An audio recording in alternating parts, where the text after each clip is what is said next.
बिस्मिल्लाहिर्रहमानिर्रहीम अस्सलामु अलैकुम। Lecture number 26, classes and objects. Classes का बेसिक कॉन्सेप्ट बहुत इम्पोर्टेंट है, इसको ज़रा अच्छे से समझ लें। नेक्स्ट ज़्यादातर लेक्चर्स इसी बेस पे डिपेंड कर रहे हैं और ऊप का पूरा एक सिलेबस है, पूरी बुक है, नेक्स्ट किसी सेमेस्टर में आपकी आ जाएगी।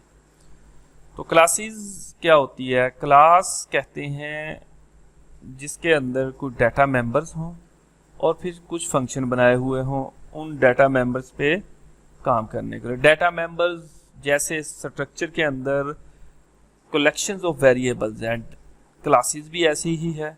उसमें कुछ हम डाटा टाइप्स डिफरेंट टाइप की डिक्लेयर करवा लेते हैं और कुछ फंक्शंस उसके अंदर रखे जाते हैं। फिर जब वो क्लास का कोई इंस्टेंस बनाया जाएगा, इंस्टेंस मीन उसको ऑब्जेक्ट कहते हैं, कोई एलिमेंट उस क्लास का बनाएगा। जैसे स्टूडेंट क्लास बनाई है, जिस तरह हम स्ट्रक्चर बनाते थे, इसी तरह क्लास बनेगी। और क्लास यूँ समझे कि एडवांसमेंट है स्ट्रक्चर की। तो क्लास स्ट्रक्चर के अंदर, क्लास के अंदर मुख्तलिफ डाटा टाइप्स होती थी। इसके अंदर साथ में फंक्शंस भी शामिल हुए हैं और कुछ एक्स्ट्रा प्रॉपर्टीज़। जैसे क्लासेस के स्ट्रक्चर में डायरेक्ट हम वेरिएबल को एक्सेस कर सकते थे, इसमें नहीं करेंगे। खैर ये चीज़ें आगे आएंगी, हम इसको डिस्कस करते हैं। क्लास को डिफाइन कैसे करवाया जाता है? क्लास का नाम, नेम ऑफ क्लास, तो क्लास बन गई और यहाँ पे हम उसकी मज़ीद डेफिनेशन दे देते हैं, मेंबर्स फंक्शन देते हैं और डाटा टाइप्स उसकी डिक्लेयर करवाते हैं और फिर बाद में उसी क्लास के नाम से उसके ऑब्जेक्ट बनते हैं। अगर हमने स्ट्रक्चर बनाया है, ये एक एग्जांपल दी है कि अगर हमने स्ट्रक्चर बनाया है और फिर डेट टाइप का और माई डेट एक ऑब्जेक्ट बना लिया, ठीक है। माई डेट डॉट मंथ और 3 उसमें रखते थे, तो वो मंथ जो उसका डाटा मेंबर था उसमें 3 चला जाता था। अब हमने क्लास बनाई, क्लास डेट, इसमें 3 वेरिएबल ले लिए, इन डे, मंथ और ईयर। अब हमने क्लास जो है डेट और माई डेट D1 D2 D3 करा दें, उसी तरह 3 उसके बड़े ऑब्जेक्ट बनेंगे, हर में 3 ये वाली चीज़ें आ जाएंगी, वही सेम स्ट्रक्चर की तरह है। बट डिफरेंस ये है कि इसमें सेपरेशन है इंटरफेस की और इम्प्लीमेंटेशन की, कि हम ये डाटा टाइप जो है डायरेक्ट एक्सेस नहीं देना चाह रहे हैं, तो हम इसको प्राइवेट कर सकते हैं। हाँ, इसमें वैल्यू अगर एक्सेस नहीं दी तो वैल्यू कैसे रखेंगे? तो उसके लिए हम फंक्शन बनाएंगे और उनको हम पब्लिक रखेंगे। तो यहाँ से 2 कॉन्सेप्ट आए हैं कि प्राइवेट और पब्लिक क्या होता है। या the default visibility of data member and data function of a class is hidden and private. तो प्राइवेट क्या चीज़ होगी? जो हिडन होगी, जो प्रोग्रामर देख सकते हैं, या कह लें कि ना वो एक्सेसिबल नहीं है बाहर वाले किसी भी एलिमेंट से। पब्लिक वो चीज़ें होंगी जो हमने प्रोवाइड करनी है। फॉर एग्जांपल, ऐसी ही एग्जांपल ले लें कि आपके टेबल के ऊपर एक चाय का कप पड़ा हुआ है, तो मुझे डायरेक्ट एक्सेस नहीं है वहाँ तक। मैंने अगर उसको गिराना है तो मुझे डायरेक्ट एक्सेस नहीं है। हाँ, आपने एक फंक्शन बना दिया कि जी मैं आपको कॉल करूँ, आप उसको गिराएंगे, आपने एक्सेसिबिलिटी दी, मुझे राइट्स जरूर दिया है, बट कंट्रोल आपके पास है, डाटा आपके पास है। तो कुछ इस तरह का काम ही इसके अंदर होगा कि प्राइवेट में जो चीज़ रखी जाएगी वो उसी प्राइवेट के अंदर ही एक्सेसिबल होगी। जो पब्लिक चीज़ें होंगी वो बाहर से कोई भी एक्सेस कर सकता है, इस क्लास के एरिया के बाहर।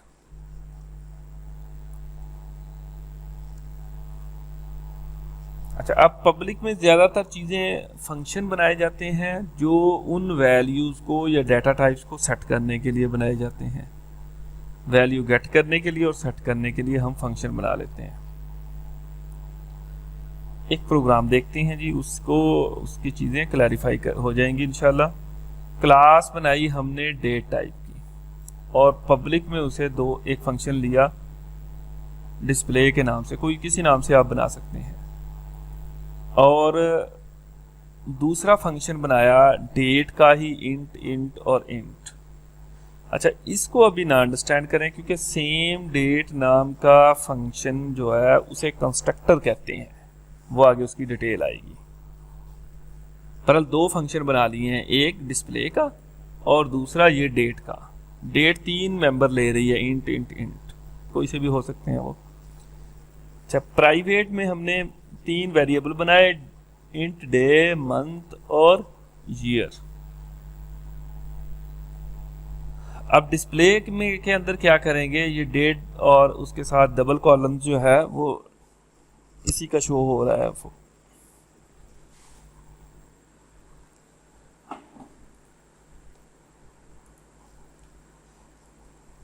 डेट क्लास का डिस्प्ले फंक्शन है।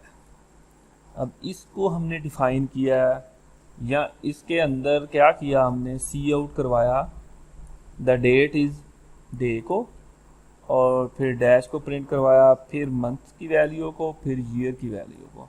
अब ये डे, मंथ और ईयर ये डाटा टाइप्स हैं और प्राइवेट में हैं, हम इनको डायरेक्ट एक्सेस नहीं कर सकते। हम लिखेंगे डे तो हमें नहीं, उसने एरर दे देना कि भाई डे आपके काम का नहीं है, ठीक है। जब हम इसे कहेंगे ना डिस्प्ले को बुलाएंगे, तो डिस्प्ले साहब जो है वो हमें डे भी प्रिंट करके देंगे और मंथ भी प्रिंट करेंगे, ये भी प्रिंट करेंगे। अपनी मर्जी, अकेला डे प्रिंट करवाना है तो अकेला फंक्शन बनाए और डे सी आउट करवा लें, ठीक है। तो हम इनको एक्सेस कर सकते हैं थ्रू पब्लिक फंक्शन। ये डिस्प्ले पब्लिक फंक्शन है। पब्लिक फंक्शन कैसे पता है मुझे, क्योंकि हमने पब्लिक के अंदर इसको बताया है कि ये डिस्प्ले जो है वो पब्लिक है, ठीक है, और दूसरा डेट पब्लिक है। इसी तरह बहुत सारे फंक्शन बना सकते हैं। मतलब अकेला डे सेलेक्ट करना है तो या डे की वैल्यू सेट करनी है तो आप सेट डे कर लें या एस डे कर लें, एस डी कर लें, नाम कुछ भी रख सकते हैं। अच्छा, अब इसके अंदर क्लास की समझ आ गई हमें कि क्लास डेट है। पब्लिक चीज़ें जो दिखाई जा सकती हैं, प्राइवेट जो दिखाई नहीं जा सकती, और उनको सेट करने के लिए पब्लिक फंक्शन ये आपस में इंटरकनेक्ट हो सकते हैं। अच्छा, अब इसके अंदर ये देखें, यहाँ पे फंक्शन बनाया सेट डे और उसने एक वैल्यू ली और डे में आई चला गया। जो वैल्यू पैरामीटर लेगा वो डे के तौर पे सेट कर देगा। सेट मंथ, नाम रखे हैं, कुछ भी रख सकते हैं। एक वैल्यू मांगेंगे और वो मंथ में चली जाएगी। ईयर वैल्यू मांगेगा और वो ईयर में चली जाएगी। अच्छा, अब ये डेट क्लास बनाई थी शुरू में, अगर याद हो आपको। अब डेट क्लास के डेट 1, डेट 2, डेट 3 इनको ऑब्जेक्ट्स कहते हैं। D1, D2, D3 भी कर सकते हैं हम। नाम रखें जैसे हम करते हैं ना इंट, अगर इंट लगा दें डेट 1, डेट 2, डेट 3 तो वो इंटीजर डाटा टाइप के होंगे और उसमें होल नंबर स्टोर करवा सकते हैं। जब हमने कहा डेट, तो डेट क्लास की जितनी चीज़ें हैं वो डे 1 में भी आएंगी और वही सारी चीज़ें डे 2 में भी आएंगी। सारी चीज़ों से क्या मुराद, जो उसके डाटा मेंबर और पब्लिक फंक्शन जो है वो सारे के सारे D1 के पास भी हैं। आप देखें ना, डेट 1 डॉट सेट डे, तो डेट 1 का डे सेट हो जाएगा। इसी तरह डेट 1 का सेट मंथ करेंगे, मंथ हो जाएगा। इसी तरह ईयर सेट कर देंगे, क्योंकि ये फंक्शन हमने 3 बनाए हुए हैं। ये डेट 1 के भी हैं, ये डेट 2 के भी यही हैं, और डेट 3 के भी ऐसे ही होंगे। मतलब पूरी क्लास के अंदर पूरी स्ट्रक्चर की तरह की चीज़ें आएंगी और फंक्शन जो होंगे वो उन वैल्यूज़ को सेट करने के लिए होंगे।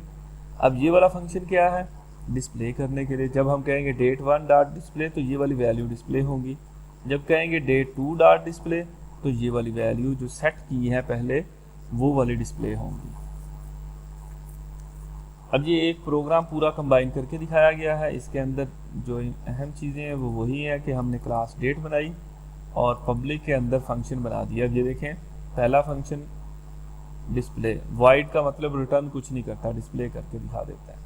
सेट डेट, रिटर्न कुछ नहीं करता, सेट कर देता है। जो आई वैल्यू लेंगे, यहाँ देखें इन वैल्यू कोई नहीं गेट करता, ये सिर्फ वैसे ही कॉल होगा और जो इसके अंदर चीज़ें हैं वो डिस्प्ले हो जाएंगी, वो जो हमने डिस्प्ले के अंदर दिया हुआ है। यहाँ पे ये देखिए ये डिस्प्ले है, ये पूरा डिक्लेयर किया गया है। यहाँ सिर्फ एक टैग लगा रहे हैं कि ये वाला भाई फंक्शन है। अब इस फंक्शन की डिटेल यहाँ पे नीचे है, यहाँ फंक्शन बना रहे हैं, फंक्शन डेफिनेशन यहाँ पे आएगी कि डिस्प्ले फंक्शन, ये वाली चीज़ें जो यहाँ पे होंगी वो सारी सारी वहाँ परफॉर्म हो जाएंगी। अच्छा, दूसरा फंक्शन बनाया सेट डे, वो एक वैल्यू गेट करेगा, और इसी तरह सेट मंथ, सेट ईयर, वो एक एक वैल्यू गेट करेंगे। और यहाँ पे इसको डिक्लेयर करवाया गया है कि डेट क्लास का जो फंक्शन सेट डे है वो काम कैसे करेगा, आई लेगा और आई को डे में रख देगा। वो डे डेट 1 का होगा, जिसके डेट के साथ उसे कॉल करेंगे उसकी वैल्यू सेट करेगा वो। प्राइवेट जो हिडन चीज़ें हैं वो डे, मंथ और ईयर, ये हिडन चीज़ें हैं। हिडन का मतलब ये है कि डायरेक्ट हम उसे एक्सेस नहीं कर सकते। फंक्शन को डायरेक्ट एक्सेस करेंगे वो कैसे, वो हमने पहले भी देखा है, अभी भी देख लेते हैं कि हमारे पास फॉर एग्जांपल ये मेन प्रोग्राम आ गया, इसके अंदर ये डेट क्लास है और डेट 1 डेट 2 दो डेट्स जो हैं वो हमने ऑब्जेक्ट्स बना लिए।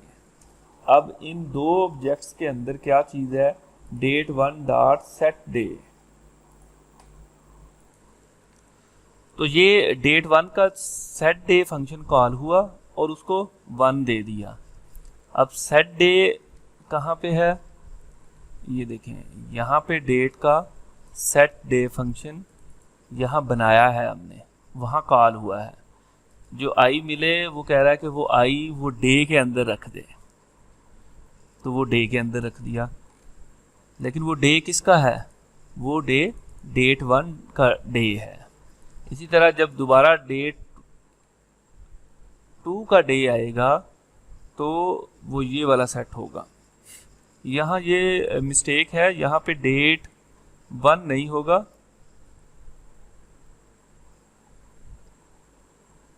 यहाँ पे डेट 2 आएगा, कि डेट 2 को इस तरह डिस्प्ले कर रहे हैं। वैसे 1 को भी 2 दफ़ा कर लें तो यहाँ एक दफ़ा चूँकि डिस्प्ले हो जाता है और दोबारा फिर उसको वैल्यू दे देंगे तो फिर वो सेट हो जाएगा। और लेकिन ये वाली इसका बनाने का फिर कोई मकसद नहीं है, डे 2 को करके डिस्प्ले कर लें तब भी कोई इशू नहीं है। अब हमारे पास आ गया कंस्ट्रक्टर। कंस्ट्रक्टर क्या चीज़ है, कंस्ट्रक्टर अगर हम सेम क्लास का कोई सेम नाम का फंक्शन बनाएंगे तो वो कंस्ट्रक्टर कहलाएगा। फॉर एग्जांपल डेट क्लास है तो डेट नाम का ही अगर फंक्शन रखेंगे, सेट डे एस डे कर देंगे, एस डेट कर देंगे तो वो डिफरेंट नेम हो गया। तो सेम नेम का अगर फंक्शन बनाएंगे तो उस फंक्शन को कंस्ट्रक्टर कहते हैं। और सेकंड चीज़, वो कंस्ट्रक्टर ऑटोमेटिकली कॉल हो जाता है। जैसे ही हम ये वाली चीज़ बनाएंगे, डेट के ऑब्जेक्ट्स बनाएंगे तो कंस्ट्रक्टर खुद ब खुद कॉल हो जाएगा। लिहाजा बाज़ इस चीज़ की ज़रूरत पड़ती है, तो कंस्ट्रक्टर अगर ना बनाएं तो ऑटोमेटिकली बन जाता है, वो एम्प्टी होता है। और अगर बना देंगे तो उसकी आप खुद सेटिंग कर सकते हो। जैसे इन्होंने डेट बनाया हुआ, इंट 3 इंट ले रहा है, तो डेट, अब इसकी ये सेटिंग कर रहे हैं हम। देखिए यहाँ पे डेट क्लास है और ये डेट फंक्शन है, उसका सेम नेम का फंक्शन कंस्ट्रक्टर कहलाएगा। Int the day, int the month, in variable के 3 नेम, यानी कि ये 3 आर्गूमेंट ले रहा है। तो द डे जो है वो डे के पास आ जाएगा, द मंथ इसके पास आ जाएगा, ये इसके पास आ जाएगा। और जैसे ही हम बनाए डेट माई डेट, एक ऑब्जेक्ट बनाया, जैसे D1 बनाया, डेट 1 बनाया, डेट 1 के अंदर अगर ब्रैकेट्स के में अंदर हम ये 3 चीज़ें दे देंगे तो वो डेट उसकी सेट कर देगा, ऑटोमेटिकली ये चल पड़ेगा। फिर हमें वो set day, set month, set ये कॉल करने नहीं पड़ेंगे। डिफ़ॉल्ट आर्गूमेंट विद कंस्ट्रक्टर, जैसे हमने डिफ़ॉल्ट आर्गूमेंट फंक्शन में पढ़ के आए हैं कि अगर हम इसी फंक्शन के अंदर ही उसे कोई वैल्यू दे दें तो वो डिफ़ॉल्ट आ जाएगी। अगर वहाँ पे कॉल करते हुए नहीं देंगे तो ये वाली वैल्यू उसे मिल जाएगी खुद ब खुद ही।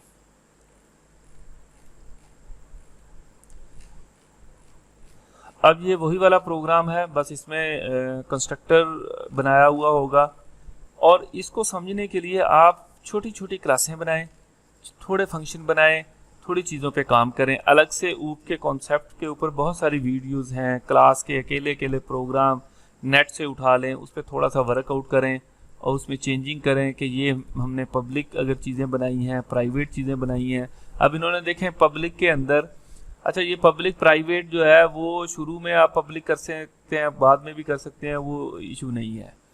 अब ये डेट क्लास है, इसमें पब्लिक में देखें इन्होंने ये फंक्शन बनाए हुए हैं, set display, set day, set month, set year, get day, get month, get year. तो ये 7 फंक्शन तो ये हैं। और फिर कंस्ट्रक्टर डेट के नाम से और ये वाला डेट के नाम से कंस्ट्रक्टर बनाया है। तो ये वाले 8-9 तो फंक्शन बने हुए हैं और ये इसके डाटा मेंबर हैं, डे, मंथ, ईयर। फिर ये देखें डेट का डे जो है, डेट है वो कंस्ट्रक्टर उसके ऊपर काम किया हुआ है।